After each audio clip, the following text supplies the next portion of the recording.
Ce soir, on a un invité de marque qui est un spécialiste en conseil investissement et immobilier. Il nous fait le plaisir d'être là pour nous présenter et nous parler à toutes les sauces de l'immobilier. Ce sera un moment interactif où nous poserons des questions, où il répondra. Bref, on va passer 45 minutes à 1 heure ensemble et je pense que ça va être fructueux.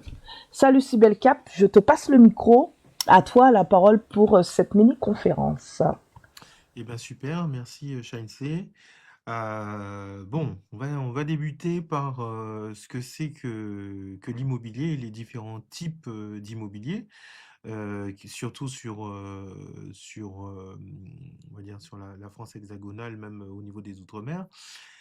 Alors dans un premier temps, bah, c'est quel type d'immobilier? Alors c'est quoi l'immobilier? Alors l'immobilier peut prendre différentes formes. À la fois, de l'immobilier physique, hein, comme on l'entend, donc tout ce qui concerne, des bâtiments, avec des murs, mais aussi on parle d'immobilier on parle d'immobilier pour des terrains également. Donc un terrain, nu, fait partie, de ce qu'on appelle de l'immobilier. D'accord? À contrario de tout ce qui sont les biens meubles, donc les biens mobiliers, bon, bah, les meubles meublants, comme on dit, donc ça peut être des chaises, des frigos, une cuisine, et cetera. Versus, un bien immobilier où là, on parle plutôt de droit à la construction, heu, ou de terrain comme je l'évoquais, initialement. Ensuite, l'immobilier va être considéré, comme, neuf, ou comme ancien. Alors en général, on parle d'immobilier ancien quand, un bien a déjà été occupé une première fois. Donc, vous avez un bien pour lequel vous avez, déjà mis en place un locataire, alors on va considérer que ce bien, même s'il n'a que 2 ans ou 1 an d'existence, est un bien ancien. À contrario, vous avez de l'immobilier neuf qui peut avoir la forme soit d'un bien immobilier, qui est en VFA, donc en vente en état futur d'achèvement. Ça veut dire qu'en réalité, c'est de l'immobilier sur plan. Donc c'est un bien immobilier qui va sortir de terre en général dans les 2 3 ans, après demande de permis de construire, ou bien un bien immobilier qui vient d'être achevé et pour lequel vous n'avez jamais mis en place un locataire, donc il va être encore considéré comme un bien neuf, d'une manière générale. Voilà. Et donc ensuite, donc une fois qu'on a fait le distinguo entre immobilier ancien et immobilier neuf, il y a diverses possibilités. Donc là, on va parler de notions fiscales. Il y a différentes possibilités de louer votre bien. Donc, soit vous décidez de louer votre bien en location vide, et auquel cas, ça veut dire que votre locataire arrive dans le bien avec ses meubles et éventuellement, enfin, l'ensemble de ses meubles et aussi ses ustensiles de cuisine, en tout cas tout ce qu'il faut pour pouvoir vivre décemment dans son bien immobilier.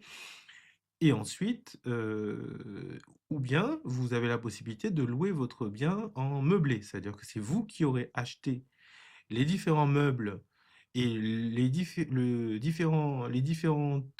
choses qui sont nécessaires pour que le locataire puisse y vivre en venant avec ses valises. Donc c'est comme ça qu'on fait la distinction entre un bien loué nu, donc vide, et un bien qui va être loué, meublé. OK? Et donc fiscalement, il va y avoir des incidences, différentes, lorsque vous louez un bien immobilier vide par rapport à une location meublée.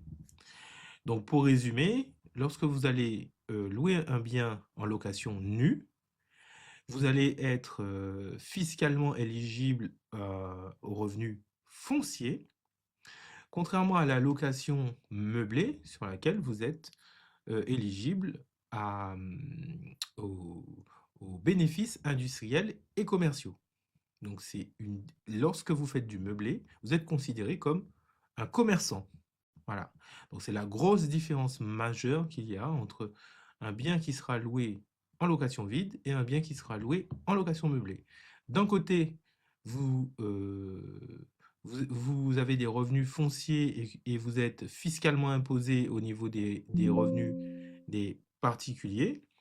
Et alors que lorsque vous faites du meublé, vous êtes considéré comme un commerçant, donc vous êtes soumis aux bénéfices industriels et commerciaux. Et fiscalement, ça change radicalement la donne. Donc, comme je l'ai expliqué, lorsque vous allez déclarer un bien en revenu foncier, ben, l'imposition se fera au niveau de votre imprimé 2044, et donc qui répertorie les revenus fonciers. Et le net, donc c'est-à-dire euh, l'ensemble des charges déduites de vos recettes de, enfin de vos recettes de location, eh bien, sera à reporter sur votre 2042, qui est en fait la déclaration de vos revenus globaux. D'accord? Jusque-là, tout va bien?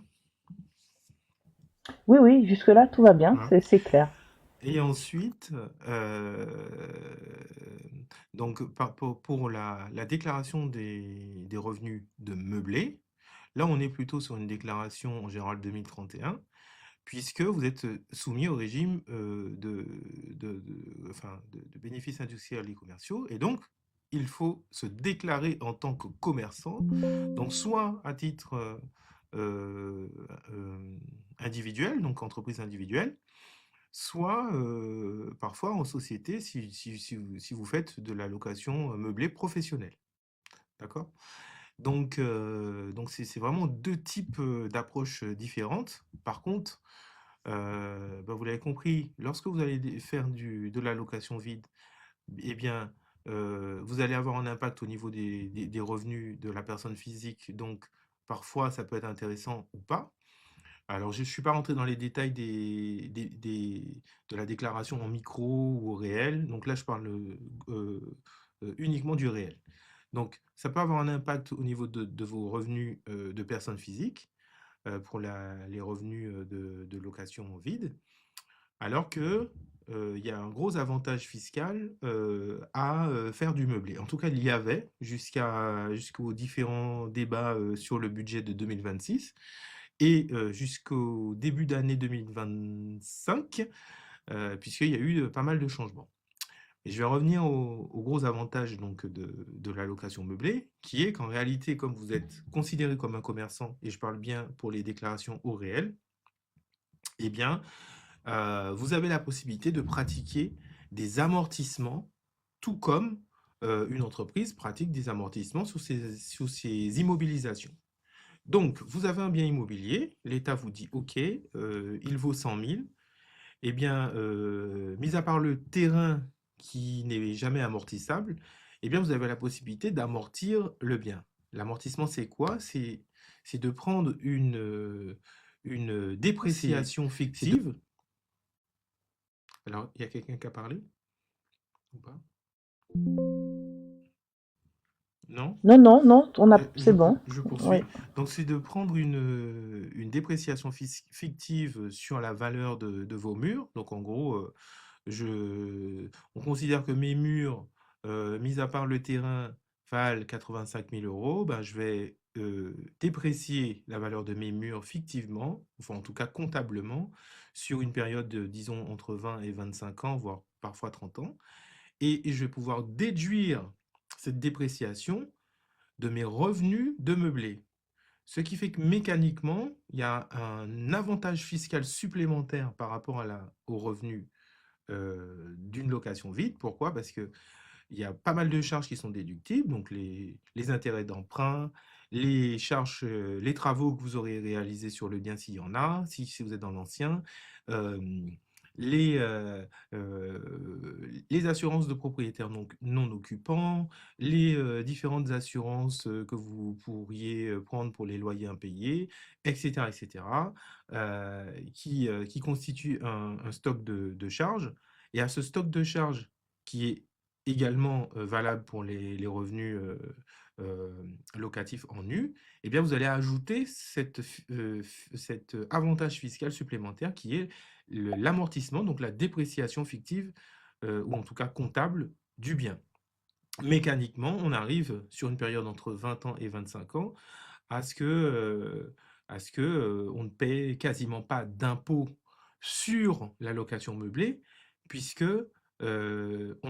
entre les recettes et les différentes charges déductibles plus les amortissements, au final, on arrive à une recette proche de zéro. Alors, ça ne veut pas dire que dans votre poche, vous n'aurez pas zéro. Ça veut juste dire que fiscalement, vous allez déclarer zéro, alors qu'en réalité, dans votre poche, vous allez avoir, disons, sur une année, 10 000 euros pour un bien mis en location au revenu meublé. Donc, c'est un gros avantage, très gros avantage du meublé. Maintenant, eh bien, il faut qu'on fasse un petit rappel de la veille actuelle sur les revenus de location meublée. Eh bien, à partir du 1er janvier 2025, l'État a décidé de remettre en cause cet avantage fiscal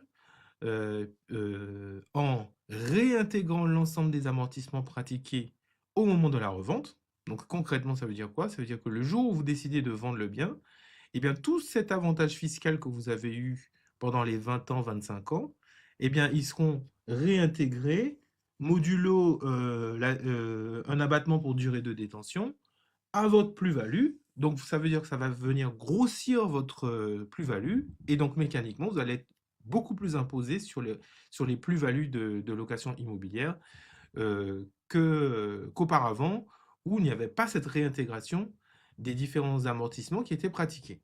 Donc ça, c'est le premier coup de marteau qui s'est passé en janvier 2025.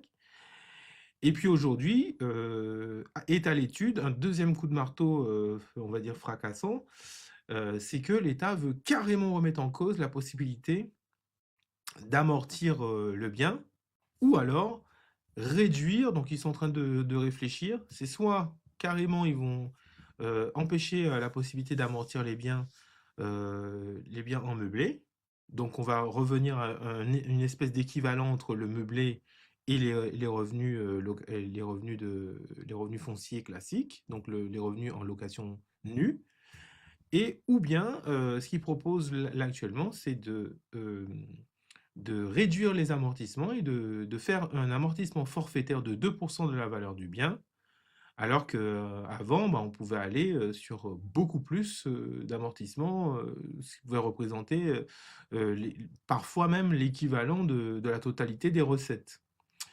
Donc, c'est vraiment l'actualité est très, très, très intense sur les revenus des locations de biens, que ce soit en neuf ou en ancien, euh, et en vide ou en meublé.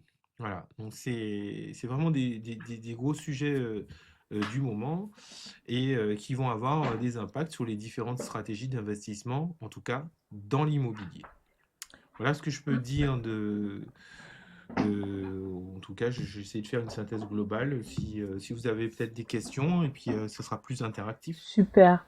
Merci beaucoup, Sibel Cap, pour ce point d'information. Moi, j'ai quelques questions qui concernent, par exemple, les Antillais ou les personnes d'outre-mer qui vivent ici en Hexagone et qui souhaitent construire une relation de confiance avec un conseiller quand on est à distance pour faire l'acquisition du bien. Comment justement construire cette relation de confiance avec un conseiller? Par exemple, on est ici et on souhaite faire l'acquisition de biens en Guadeloupe ou en Martinique ou à La Réunion. Est-ce qu'on peut faire appel à un conseiller en investissement qui se trouve peut-être alors comment procéder en fait? Est-il préférable de prendre un conseiller ici pour traiter là-bas ou peut-être que ma Alors, question est bête, mais non, voilà. pas du tout, il n'y a pas de question bête, mais en gros, ça dépend déjà, premièrement, d'où vous vous situez. C'est-à-dire que si l'ultramarin se situe en métropole, eh ben, il va être plus simple pour lui d'aller s'adresser directement à une banque qui se situe sur le territoire national. Pourquoi? Parce que bah, c'est là enfin, la première banque à laquelle il faut s'adresser pour faire un investissement, c'est la banque dans laquelle vous avez vos sous. Mais ça ne veut pas dire que ce sera la banque qui va vous financer. Ça veut dire parce que d'une manière générale, en général, je dirais même que c'est en général pas cette banque-là qui va vous financer. Mais bon, le premier axe, c'est d'aller voir la banque euh, euh, de son lieu de résidence. Pourquoi? Parce que certaines banques, et la majorité d'ailleurs, sectorisent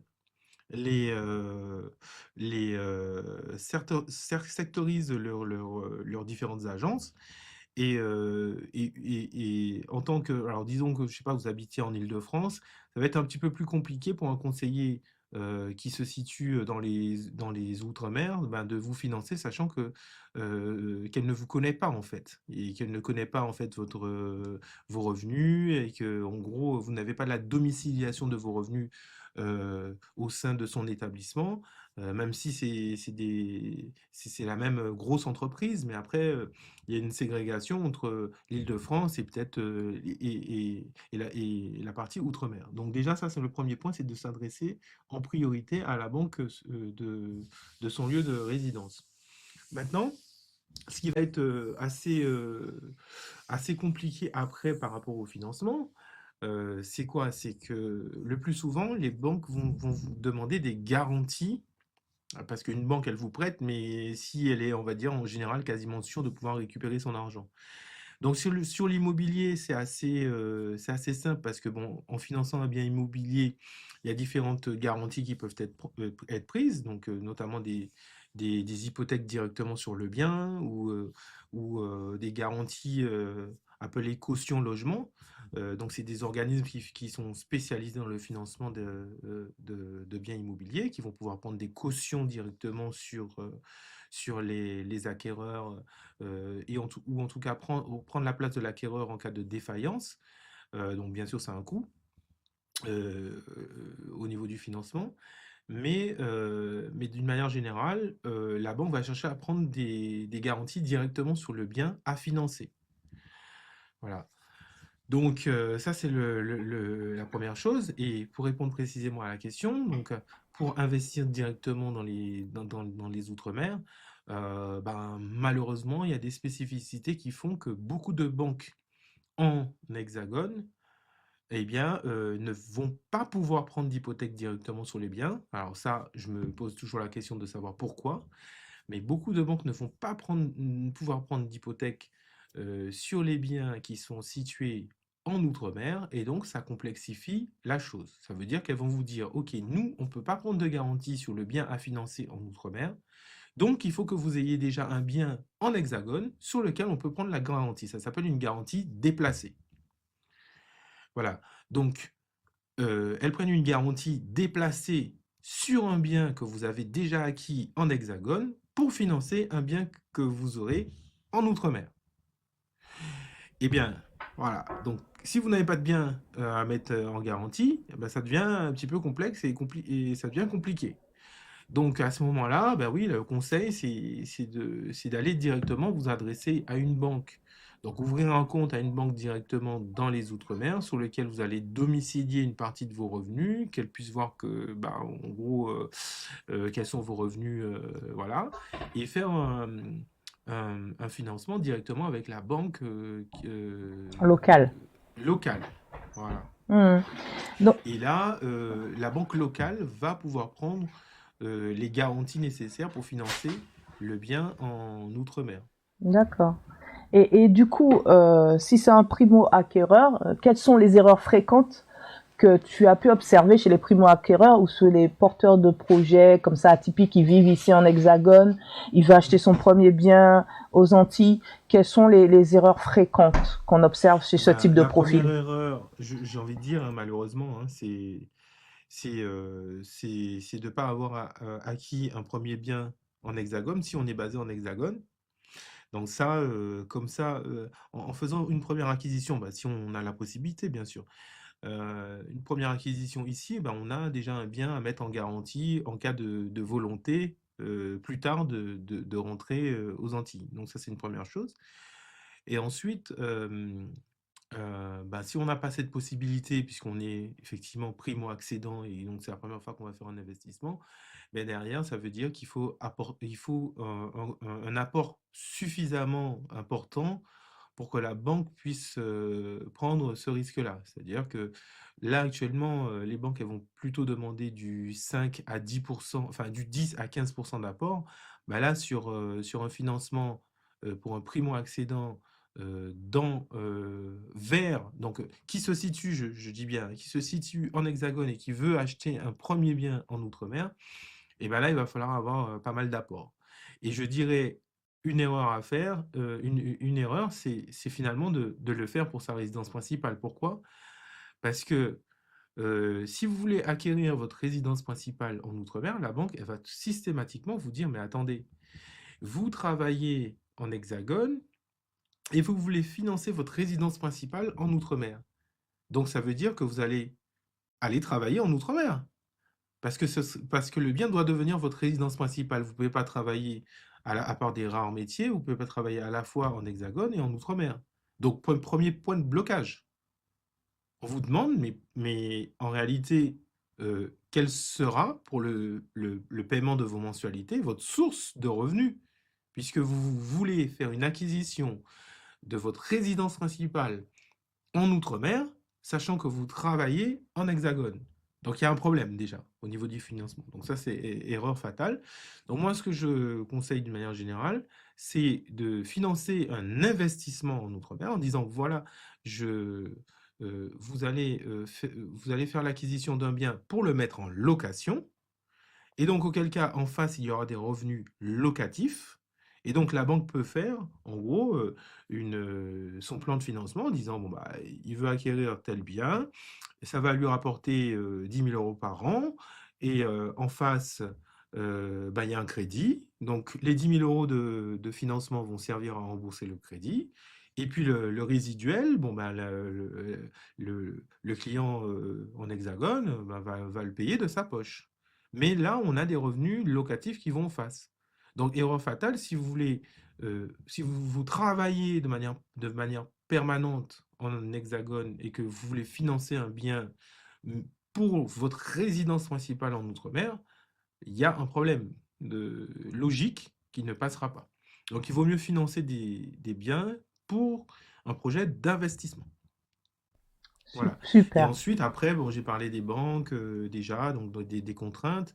C'est mieux si effectivement, une fois, enfin, si une banque accepte enfin, si vous avez un bien déjà, ou en tout cas des garanties à mettre, à faire valoir en hexagone, bon, ben, le financement il est facilité. Mais s'il n'y a pas de garantie en hexagone, donc que ce soit des garanties financières ou des garanties en termes de biens immobiliers que vous possédez déjà, bah, vaut mieux s'adresser à une banque en Outre-mer et qui, elle, pourra prendre les garanties nécessaires. Et encore mieux, si vous avez un bien que vous pouvez mettre en garantie en Outre-mer, mais avec la banque d'Outre-mer, eh bien, pour pouvoir améliorer la possibilité d'obtenir votre financement. Justement, admettons que le primo-acquéreur, il ait fait le nécessaire, il ait abordé le sujet en parlant d'investissement locatif. Comment les agences locales collaborent avec les réseaux métropolitains pour fluidifier le parcours d'achat? Ah ben, en général, il n'y a pas de... Alors, à part si... alors, vous avez différentes possibilités. Soit vous avez une banque locale qui aura le pouvoir de décision. Donc, ça, en général, par exemple, enfin, je ne vais pas citer de banques, mais il y a des banques qui, d'une manière générale, ont le pouvoir de décision jusqu'à 500 000 euros. Je prends un cas voilà, que je connais. Donc, ils ont le directeur d'agence a le pouvoir de décision jusqu'à 500 000 euros. Et donc, lui, il va pouvoir décider, OK, on valide ou on valide pas le dossier jusqu'à 500 000 euros. Par contre, au-delà de 500 000 euros, ça revient au siège. Et en général, le siège, il est où? Il est en hexagone. Donc, le dossier va partir au siège pour validation par un comité de crédit. Et donc, ce comité va analyser votre profil et finalement, bah oui, le dossier, il revient en hexagone pour validation. Et donc les banques qui ont le pouvoir de décision jusqu'à 500 000 euros par exemple, enfin, où le pouvoir de décision est à la main du directeur d'agence jusqu'à un certain montant, disons 300 000 ou 500 000, le plus souvent c'est entre 300 000 et 500 000, eh bien, vont pouvoir directement vous faire votre analyse et valider votre plan de financement. D'accord. Voilà comment ça se passe. D'une manière générale, il y a un comité de crédit qui va statuer sur votre demande de financement.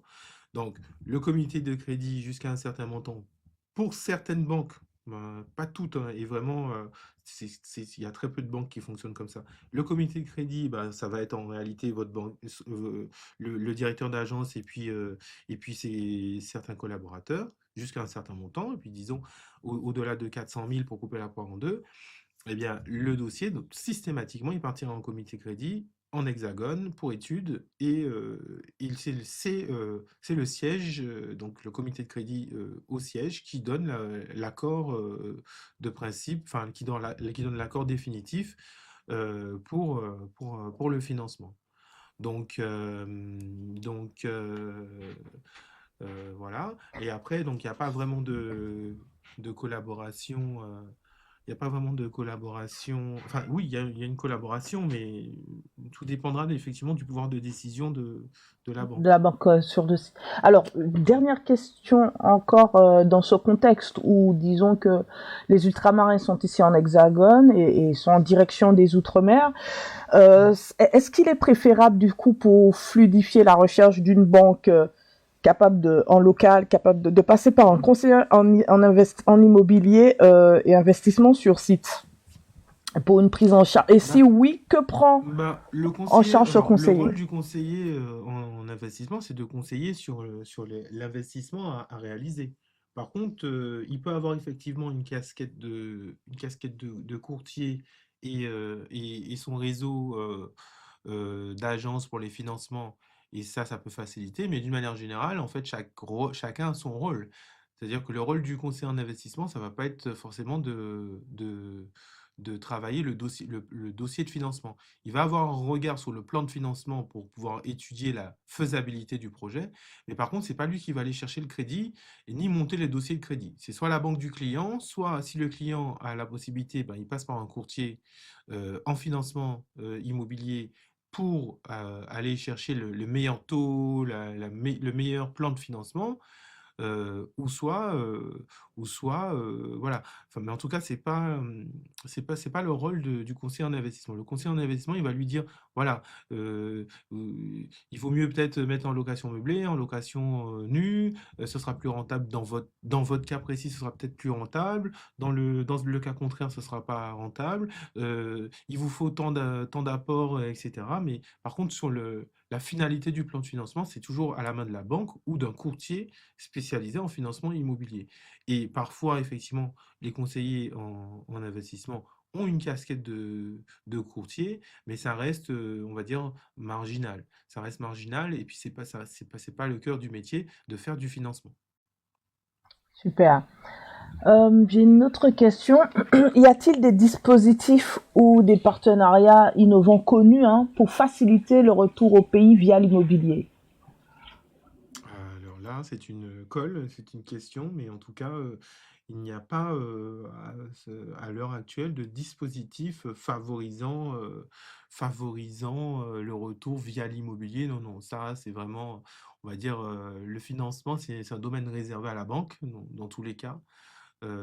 À part si on ne passe pas par un établissement bancaire, hein. C'est-à-dire si vous avez de la famille qui vous donne le nécessaire pour acheter votre bien cash ou voilà, là on n'a pas besoin d'une banque. Mais à partir du moment où vous avez besoin d'un financement, il n'y a pas de plan stratégique ou etc. pour pouvoir faire l'acquisition d'un bien immobilier, en particulier en Outre-mer.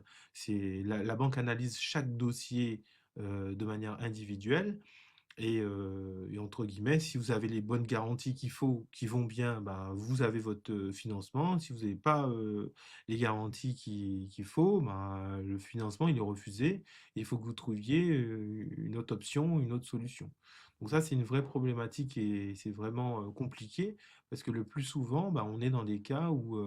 alors, c'est très bien quand le client, bah, il a fait pratiquement toute sa vie en hexagone et que par conséquent, comment dire, il a déjà eu du capital en hexagone et après, bon, je prends un cas typique pour prendre un exemple, c'est monsieur, madame X qui ont travaillé 25 ans en hexagone et ils ont déjà fini de payer leur résidence principale et qu'ils veulent simplement vendre la résidence principale pour pouvoir acheter en outre-mer, ben là, on va dire c'est le plus simple et le plus facile, puisque dans tous les cas, après la vente de leurs biens en hexagone, bah, ils auront déjà un bel apport pour pouvoir financer le reste, et puis, enfin, l'acquisition ou la construction en outre-mer.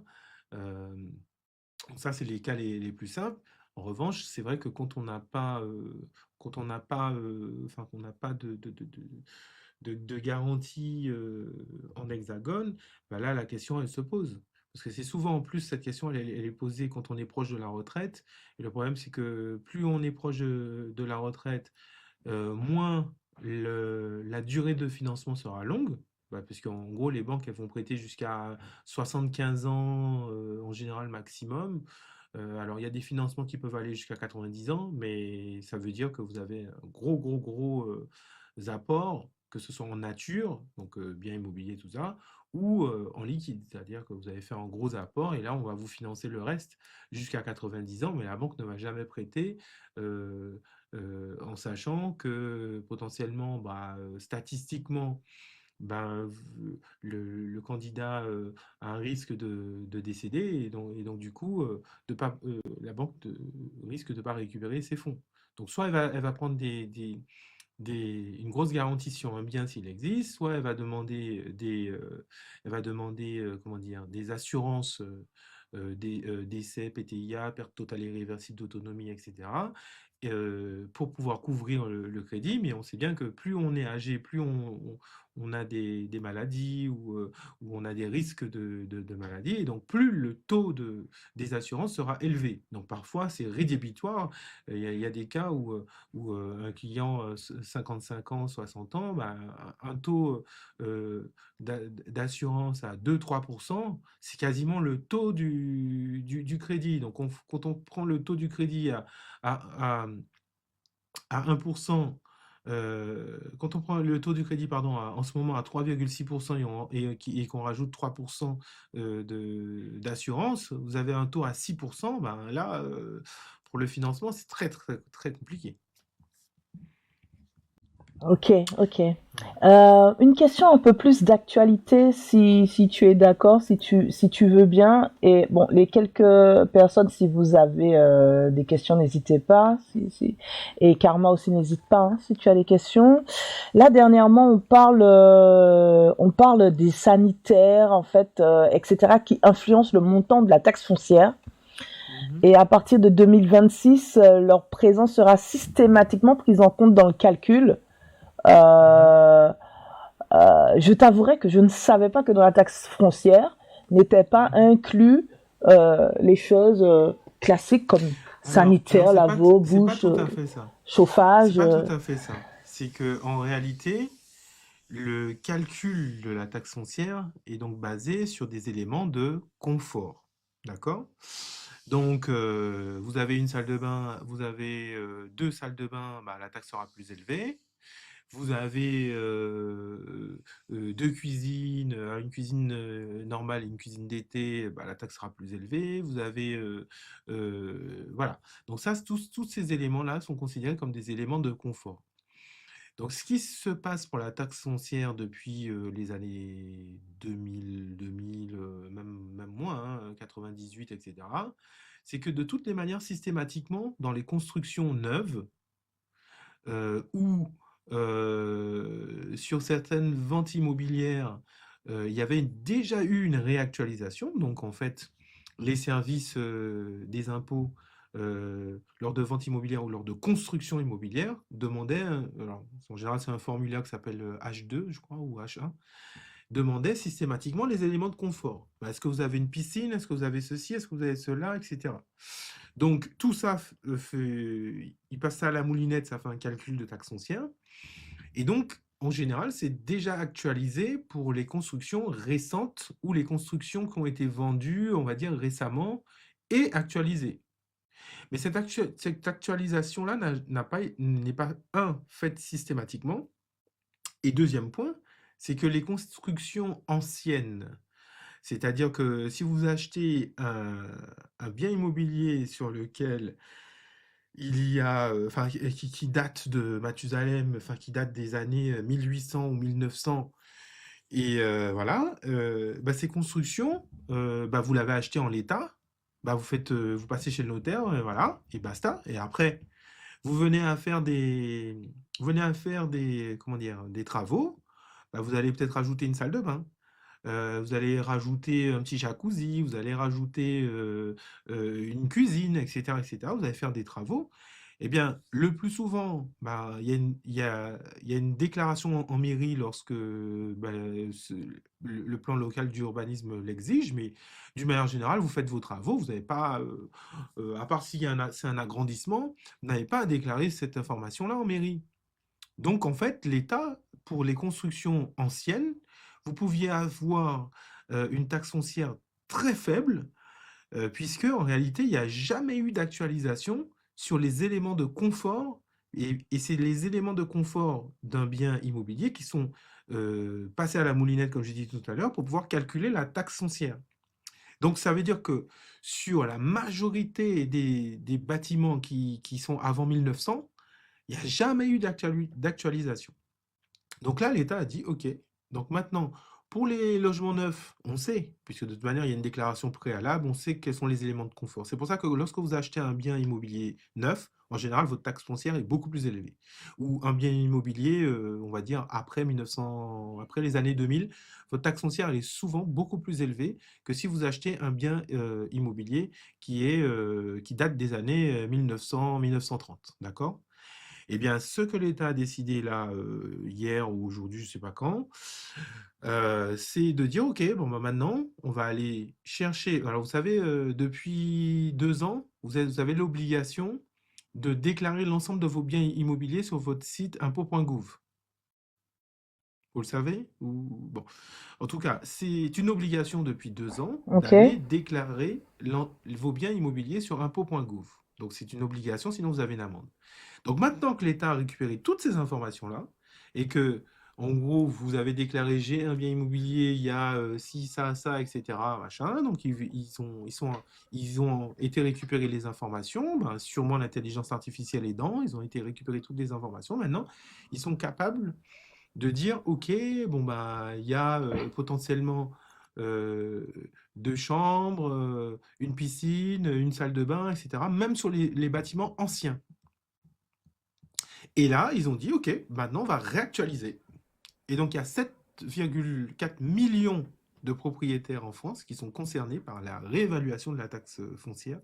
Pourquoi? Parce que maintenant, ils ont les outils pour aller vérifier en fait les différents éléments de confort que vous avez dans votre bien. Et ces éléments de confort sont, ben, sont les variables qui font que vous payez plus ou moins de taxes foncières. Ben, vous avez une clim, ben, l'état c'est maintenant, donc réévaluation, c'est-à-dire vous avez un élément de confort supplémentaire, bim, réévaluation. Vous avez une piscine, réévaluation. Vous avez agrandi et vous avez fait une deuxième salle de bain, une troisième chambre, bim, réévaluation. Vous voyez? Bon, Et le problème avec ça, l'État n'est pas dans chaque maison. Donc, ça va demander une certaine vigilance aux propriétaires pour réajuster si l'État exagère dans les prélèvements. alors en fait, il y a ça,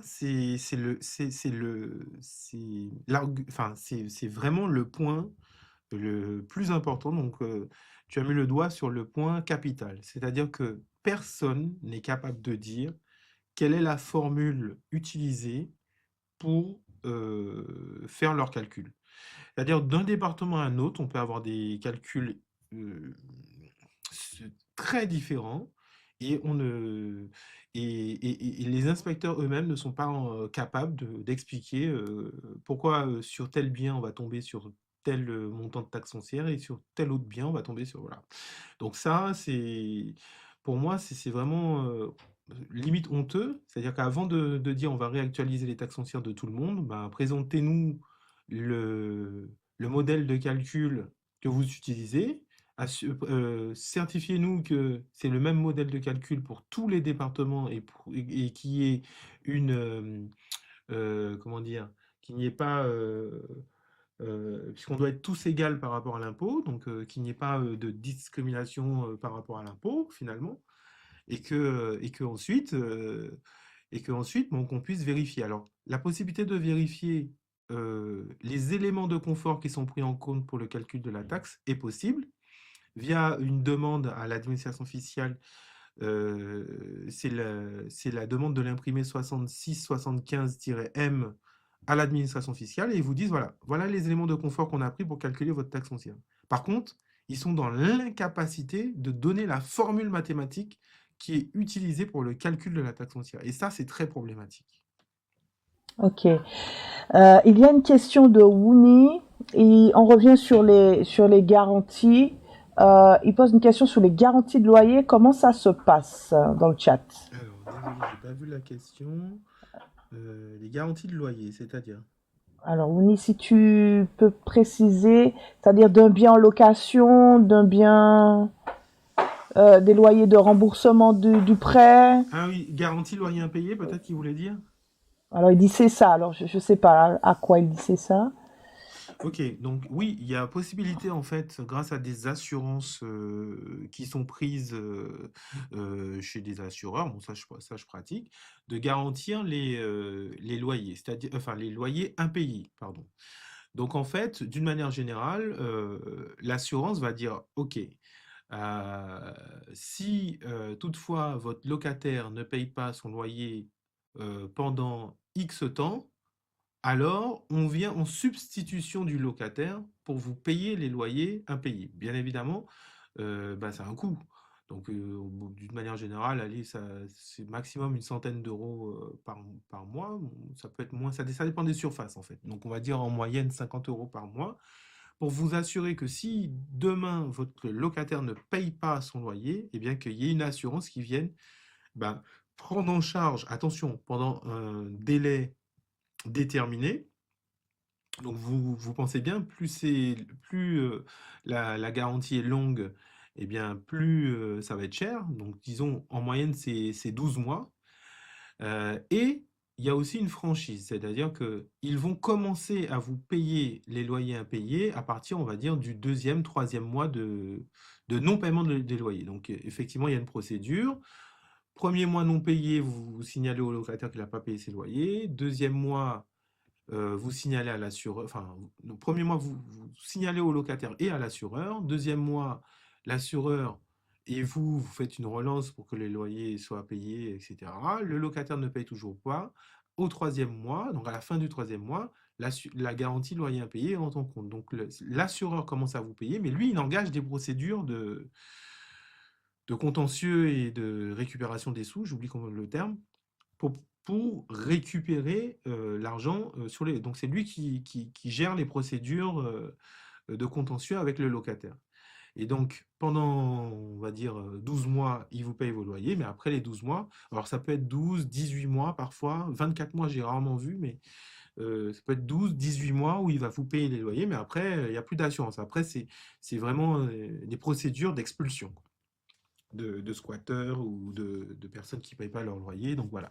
Donc après, ils engagent aussi des procédures. Ils vous aident aussi, hein, l'assurance vous aide à expulser le locataire mauvais payeur. Mais au moins, vous aurez été couvert pendant 12, 18 mois. Et donc, c'est eux qui viennent payer les loyers à la place du locataire. Bien sûr, ça a un coût. Et donc, en général, quelques dizaines d'euros par mois, ou voire plus si c'est un bien, je sais pas moi, si c'est une maison, etc., ça va vous coûter plus cher, évidemment. Super, merci. Winnie, j'espère qu'on a répondu à ta question. Si tu en as d'autres, n'hésite pas. Je vois que le chemin le moins fréquenté aussi nous a rejoint. S'il a des questions, si tu as des questions à poser, c'est maintenant, profitons-en parce qu'on va bientôt arriver au terme de ce live, hein. Il fallait être un peu là à 20h30, les amis. Donc, si vous avez des questions, n'hésitez pas, s'il vous plaît. N'hésitez pas, profitez-en. On a eu une courte présentation de tout ce qui est logement, explication d'investissement, etc. de la part de Cybelle Cap. Ensuite, on a abordé des questions d'investissement pour ceux qui sont intéressés, les ultramarins qui sont intéressés à faire une acquisition, qui soit primo-acquéreur ou simplement un acquéreur d'un bien secondaire en hexagone. Winnie demande où peut-on te contacter, Cybelle Cap, et comment? Cybelcap, c'est le nom de l'entreprise. Donc, vous tapez Cybelcap sur Internet et donc il y a un formulaire de contact que vous pourrez avoir. Et il y a toutes les informations en bas de page, numéro de téléphone, via WhatsApp. On peut me contacter via WhatsApp, via le téléphone indiqué sur le site, via le formulaire de contact ou la prise de rendez-vous. Voilà, il y a tout sur le site internet cybelcap.fr. Super. Cybelcap. Oui, Karma. Excuse-moi, oui. Non, je disais juste merci Cybelcap. Oui. Merci à vous Je- tous pour notre écoute. Bon, en tout cas, s'il y a d'autres choses, je suis ouvert Eh à bien, donner plus d'éléments. Voilà. en tout cas, on te remercie de ton intervention. Franchement, c'était extrêmement riche. Tu as pu répondre à toutes nos questions, ou du moins ceux qui étaient présents. J'invite toutes les personnes ou les personnes qui n'ont pas eu l'occasion de poser des questions ou d'être présents sur le live, si vous revisionnez ou visionnez à nouveau cette vidéo, à prendre contact avec Cybelle Cap. Ou Cibelcap. sinon, tout simplement, sur TikTok en DM. Hein. Voilà, exactement. J'ai donné toutes les autres, tous les autres moyens sauf celui-là. Il y a aussi cette possibilité, bien sûr. Est-ce que tu peux un peu nous parler de ton activité, de ce que tu proposes? Est-ce que tu aides à trouver des financements, etc., histoire que tout le monde ait les infos? Comme je disais, j'ai la casquette de courtier, mais ce n'est pas mon activité principale. Donc oui, je peux aider, mais ce n'est pas mon activité principale. Après, ça dépendra du sujet. Moi, je suis en relation avec des courtiers. Alors, si c'est dans mes capacités, dans mes cordes, et que, bon, voilà, ça pas un financement, on va dire, voilà, il y a différents types de financement. Bref, si c'est dans mes cordes, je le fais. Sinon, bah, on travaille avec d'autres collègues courtiers pour trouver le financement. Ok. Alors, financement, il a précisé en Outre-mer. Ça peut être, c'est pareil, c'est le même procédé, ça peut être possible, mais je ne sais pas si Rooney, il a pris le live en cours, mais j'ai expliqué aussi les contraintes parfois pour certains financements outre-mer quand on est en hexagone. Je ne sais pas si Rooney, il est en outre-mer ou en hexagone, mais en tout cas, en fonction du lieu de résidence, ça peut être un peu plus compliqué ou pas. Ok. Oui, toutes les informations sont sur le live, c'est enregistré de toutes les façons, donc vous pouvez reprendre du début si besoin ce live pour avoir les informations. Alors, disons que maintenant, si vous désirez avoir des informations ou un conseil, n'hésitez pas à contacter Cybelle Cap par tous les réseaux. Il est sur TikTok, il a un site web, donc ce sera facile pour vous de prendre contact avec lui et de lui poser en direct un maximum de questions lors d'un entretien. Cybelle Cap, Karma et tous les autres, je vous remercie pour cette intervention. Elle était vraiment très instructive. On a appris pas mal de choses. Beaucoup. Et je pense qu'il prendra le soin d'analyser au cas par cas votre situation, votre projet. Il est là pour ça. Prenez grand soin de vous et je vous dis à très vite au prochain live, mercredi prochain, 20h30. Merci Cybelle Cap, merci Karma, merci à tous. Salut.